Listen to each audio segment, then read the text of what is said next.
Hello friends, forever story में आप लोगों का स्वागत है। पिछले पार्ट में आप लोगों ने सुना कि श्री जो है वो मायू से कहती है नहीं बता रही मैं तुम्हें, वैसे भी अभी तो शुरुआत है, अभी क्या बताऊँ। कहते कहते श्री सीरियस हो गई थी और कहने लगी कि वैसे भी उसका तो मुझ पर ध्यान ही नहीं है, उसके लिए तो जैसे मैं हूँ ही नहीं। ये कहते कहते श्री के दिमाग में बहुत सारे विचार उभर आए थे और नज़रें शीतल पर अटक गई थी। शीतल का ध्यान दूसरी तरफ था, पर इन रियलिटी वास्तव में शीतल उसे और उसके लिए अपने दिल में पल रही फीलिंग्स को इग्नोर करने की बस एक नाकाम कोशिश कर रही थी। घर आकर हर और रात को सोते समय श्री और शीतल दोनों ही बेचैन थे। आंखों से नींद गायब थी। शीतल इसलिए बेचैन थी कि वो सोच रही थी, यार मैं जितना दूर भागने की कोशिश कर रही हूँ सॉरी, उतनी ही श्री की तरफ खिंची जा रही हूँ। और ये नया बवाल क्या है? क्या श्री की लाइफ में सच में कोई है या वो बस मजाक कर रही थी? कहीं उसकी लाइफ में सच में तो कोई नहीं है? अगर कोई है भी तो मुझे क्यों फ़र्क पड़ रहा है? मुझे उस रास्ते जाना ही नहीं है, मुझे नहीं सोचना इन सब चीज़ों के बारे में। वो शीतल ये सोच सोच के परेशान हो रही थी और इधर श्री इसलिए परेशान थी। वो ये सोच रही थी कि यार ये क्या हो रहा है, मुझे कुछ समझ नहीं आ रहा है। आज मायू ने मुझसे पूछा था कि कोई है, कौन है? मायू का इशारा ऑब्वियसली किसी लड़के की तरफ था, पर मेरे दिमाग में शीतल का ख्याल। क्या है ये सब? कैसी फीलिंग्स है शीतल के लिए? मैं जो फील करती हूँ वो दोस्ती और से बढ़कर आगे का कुछ है। क्या है आखिर? क्यों मैं हर वक्त शीतल की अटेंशन चाहती हूँ? क्या मैं शीतल के लिए कुछ रोमांटिक फील कर रही हूँ? ऐसा कैसे हो सकता है? एक लड़की के लिए मैं कैसे ऐसा कुछ फील कर सकती हूँ? क्या चल रहा है ये? सोच सोच कर ये सब श्री का दिमाग खराब हो रहा था। उसने अपने विचारों को झटका और कहा, ऐसा नहीं हो सकता, मैं कुछ ज़्यादा ही सोच रही हूँ। मैं तो बस शीतल के साथ एक अच्छी दोस्ती चाहती हूँ और चाहती हूँ कि वो मेरे साथ वैसे ही हंसे बोले और मजाक करे जैसे मायू के साथ करती है, बस, और कुछ नहीं। खुद से ही सवाल करते हुए और जवाब देते देते न जाने कब दोनों को ही नींद आ चुकी थी।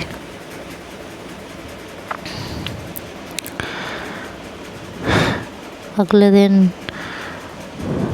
ऑफिस में गई, फिर से एक दूसरे को देखा, लेकिन वही इग्नोरेंस और श्री का वही डेडिकेशन। श्री शीतल से बात करना चाहती थी। वो मन ही मन सोच रही थी कि एक बार इससे बात करूं, इससे पूछूं कि क्यों ये मुझे वैसे ट्रीट नहीं करती जैसे मायू को करती है। मैं कहना चाहती हूँ कि वो मैं बस उसकी अच्छी दोस्त बनना चाहती हूँ, पर शंका, घबराहट और उलझन में श्री कुछ कह ना सकी। देखते देखते एक हफ्ता और बीत गया था। इधर शीतल अब और ज़्यादा अनमनी सी रहने लगी थी, बेचैन। शीतल को, क्योंकि ये लगने लगा था कि श्री का बॉयफ्रेंड है। और शीतल का खुद अपने लिए भी गुस्सा बढ़ गया था। दोनों ही अपनी फीलिंग्स को लेकर उलझन में थे। एक को पता ही नहीं था कि ये कैसी फीलिंग्स है, और दूसरी जानती थी, पर उसने अपने चारों ओर घेराबंदी कर रखी थी कि कोई उस तक ना पहुँचे और ना वो किसी तक पहुँचे। क्योंकि प्यार शीतल की ज़िंदगी में जितनी दफ़े आया था, सिवाय दर्द के कुछ और नहीं देकर गया था। और शीतल ही सोच रही थी कि अब मुझे श्री के नज़दीक नहीं जाना है। अगर उसकी ज़िंदगी में बॉयफ्रेंड है तो है, मैं क्या कर सकती हूँ। एक तरफ उसे ये बात परेशान कर रही थी और दूसरी तरफ वो इस बात से खुद को मनाने की कोशिश भी कर रही थी, जिससे वो उससे दूर रह सके। वो अपने आप को समझा रही थी कि इन रास्तों पे कुछ नहीं मिलने वाला है। प्यार जितनी दफ़ा आता है, सिवाय दर्द के कुछ नहीं देकर जाता।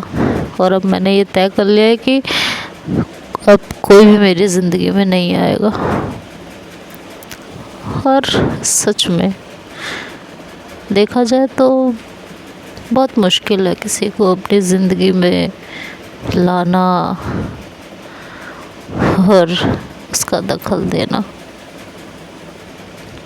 एक इंसान हमारी ज़िंदगी में कितनी आसानी से आ जाता है, मगर उतना ही मुश्किल होता है उसे अपनी ज़िंदगी में लेकर आना, उसे वो अधिकार देना।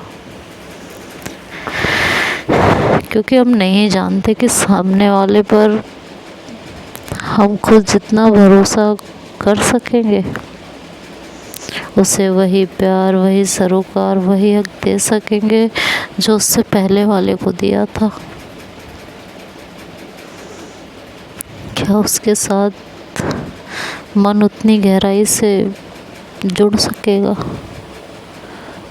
और फिर कई शंकाएं भी तो होती है कि कई सामने वाले के लिए ये सब मन बहलाने की चीज़ तो नहीं है। उसके मन में भी क्या वही भावना है जो हमारे मन में है?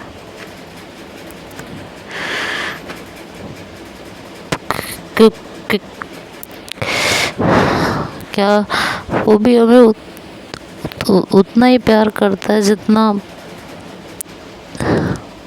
हम उसको करते हैं? श्री के बारे में शीतल ये सब नहीं जानती थी, तो यही सोचकर वो सोच रही थी कि जब मैं उसके बारे में कुछ जानती नहीं हूँ तो उसकी तरफ बढ़ूँ भी तो कैसे। नहीं जानती हूँ कि श्री को लड़कियों में दिलचस्पी है या नहीं है, और फिर अब बहुत मुश्किल है वही सब फिर से झेलना। वो आगे पीछे घूमना, नखरे उठाना, और सबसे बड़ी बात किसी के लिए अपना दिल खोलना, इजहार, इकरार, रूठना, मनाना, सामने वालों को खुद से पहले रखना।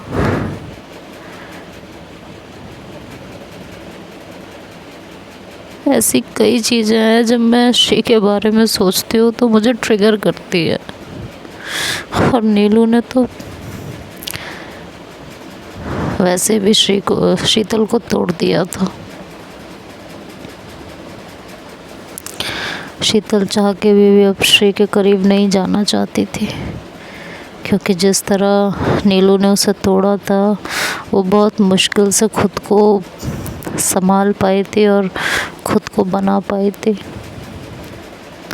इसलिए शीतल वही सब कुछ अब दोबारा से नहीं झेलना चाहती थी।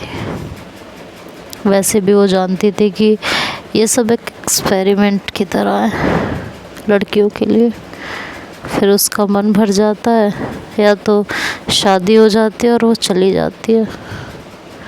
मैंने अपने आसपास देखा था ये सब। मोना से मुझे प्यार नहीं था, फिर भी उसके जाने से मुझे तकलीफ़ हुई थी। इसी कारण मैंने श्वेता को अपने नज़दीक नहीं आने दिया। पर क्या जो शीतल करना चाहती थी वही उसके साथ हो रहा था। शीतल की लाख घेराबंदी करने के बाद भी प्रेम उसकी ज़िंदगी में दाखिल हो गया था। उसे तो बस गलतफहमी थी कि वो रोक लेगी प्यार को अपनी ज़िंदगी में आने से। भूल थी ये उसकी, क्योंकि प्यार हमारी ज़िंदगी में तभी आता है जब हमें उसकी ज़रूरत नहीं होती और ना इंतज़ार होता है। क्या बात है, इसका मतलब तो प्यार ज़बरदस्ती घुस जाता है, घुसने नहीं देना चाहिए उसे। बट बात तो सही है, प्यार तभी आता है जब हम उसकी ज़रूरत नहीं होती और ना इंतज़ार होता है। हम बेबस हो जाते हैं प्रेम के आगे। और शीतल के साथ भी यही था या होने वाला था। और अक्सर सबके साथ ही ऐसा होता है, और मेरे हिसाब से तो ऐसा होना नहीं चाहिए। जब प्यार की ज़रूरत ना हो, इंतज़ार ना हो, तो उसके आगे बेबस होने की ज़रूरत भी नहीं होनी चाहिए। अगर ऐसा प्यार आपकी ज़िंदगी में आ रहा है जब आपको उसकी ज़रूरत नहीं है, तो उसे अपनी ज़िंदगी से निकाल कर फेंक देना चाहिए। क्योंकि ये दूसरे के लिए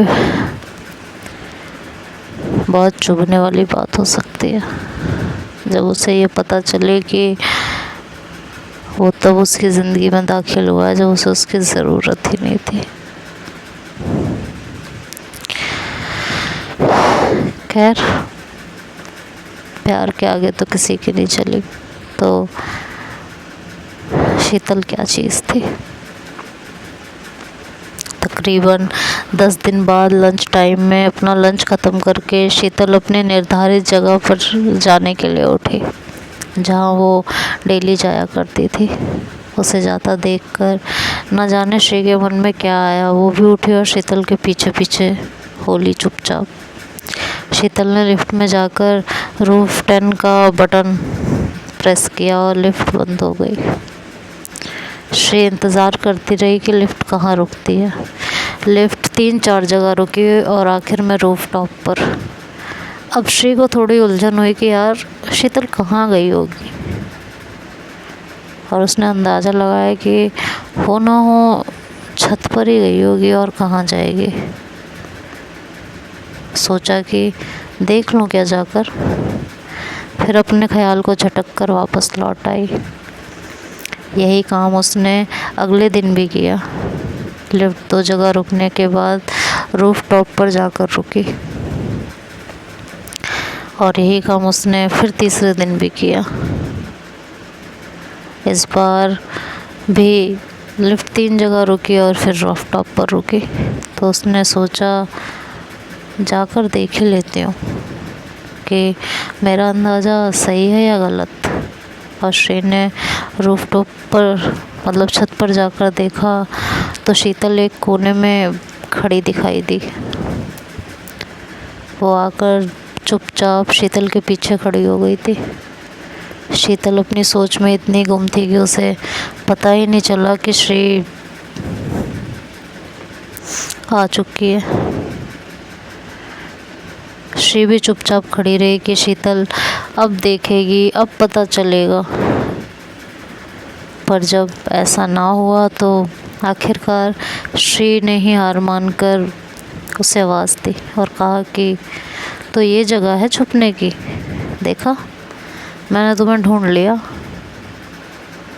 शीतल ने उसकी आवाज़ सुनी तो चौंक कर पीछे देखा और कहा कि यार तुमने तो डरा दिया, ऐसे कान में थोड़ी ना बोला जाता है। श्री ने कहा मैं क्या करती, इतनी देर से खड़ी हूँ, तुम्हारा ही ध्यान पता नहीं कहाँ है। लेकिन शीतल ने कोई जवाब नहीं दिया। वो चुपचाप श्री की तरफ देखती रही।